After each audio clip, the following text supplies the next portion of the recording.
Hi dear students, welcome to Gallant IAS and our daily revision program. HEPGEC 5 into 2 is equal to 10 in 5 minutes, series 4. Today we will be discussing Migration and Development Brief, Somalia, Directory Principles of State Policy, Geja Audience. 5 topics and 5 questions. Let's start with the history. Which of the following characterize the Rigvedic age? So have an idea, the classification. Rigvedic age, 1500 BC to 1000 BC. Then later Vedic age, 1000 BC to 500 BC. Okay. So what are the features of Rigvedic and later Vedic age? That is very important. Tribal assemblies like Sabha, Samadhi, Vidada were absent. That is a wrong statement. During Rigvedic times, these tribal assemblies like Sabha, Samadhi, Vidada, Gana, they functioned and they were powerful. Tribal assemblies were powerful. Even women also participated in Sabha Vidada kind of tribal assemblies. So first statement is wrong.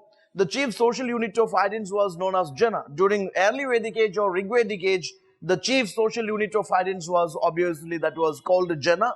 That is right statement. Women participated in Sabha and Vidada, which is again a right statement. So your answer will be 2 and 3. So have an idea. What all the political, economic, social, cultural, religious changes happened in the later Vedic times? Okay. These are features of Rigvedic times. C is our answer, 2 and 3. Environment Geja featured in the news is a report on, it's a report on this protection of mineral resources of India, securing future for elephants in India, captive breeding of wild fauna, security of national highways, obviously. This is a report on this securing the future for elephants in India. This is by, yes, Elephant Task Force under this Ministry of Environment and Forest. And this is basically for securing the future for elephants in India. Okay. And the major recommendations of this Geja report were monitoring and enforcing welfare standards for these captive elephants. And this is to form National Elephant Conservation Authority.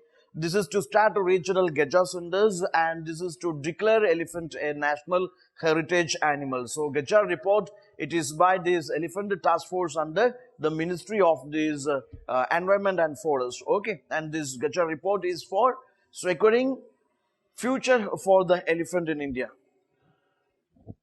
Polity, which one of the following not embodied in the directive principles of state policy?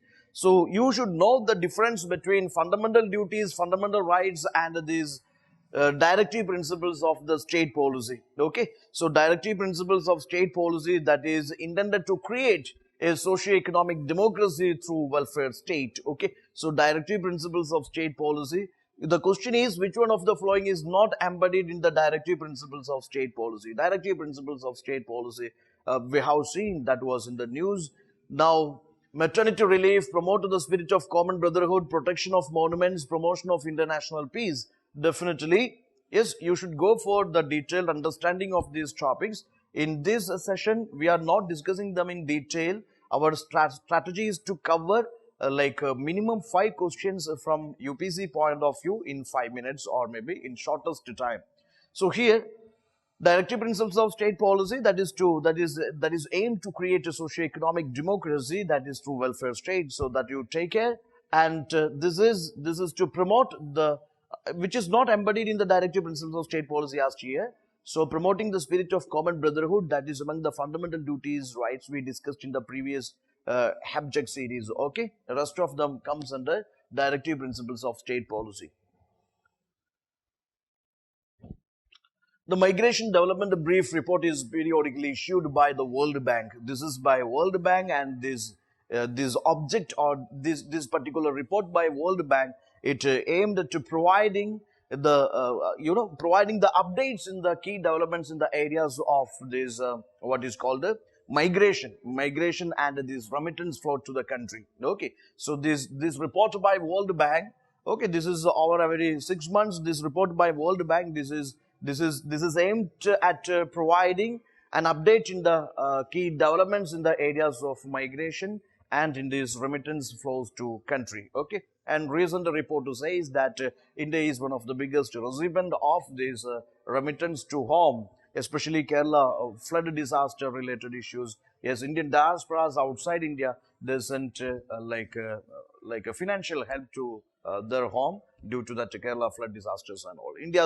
It was something like I think 79 billion US dollars, something around 5.5 crores of rupees. That was the remittance flow from Indian diasporas to home or to India. Okay, that is the current year, recent year. So this is the current year. So this migration and development brief report is periodically issued by the World Bank. Which of the following geography, which of the following countries does not open out to this Red Sea? So physical geography, you take care, and here the answer is Somalia. Practice map-based questions, okay? So always practice a good number of questions for your UPSC examination, and that is the best solution for mastering, that is the best solution for scoring well in your prelims examination, okay? Thank you.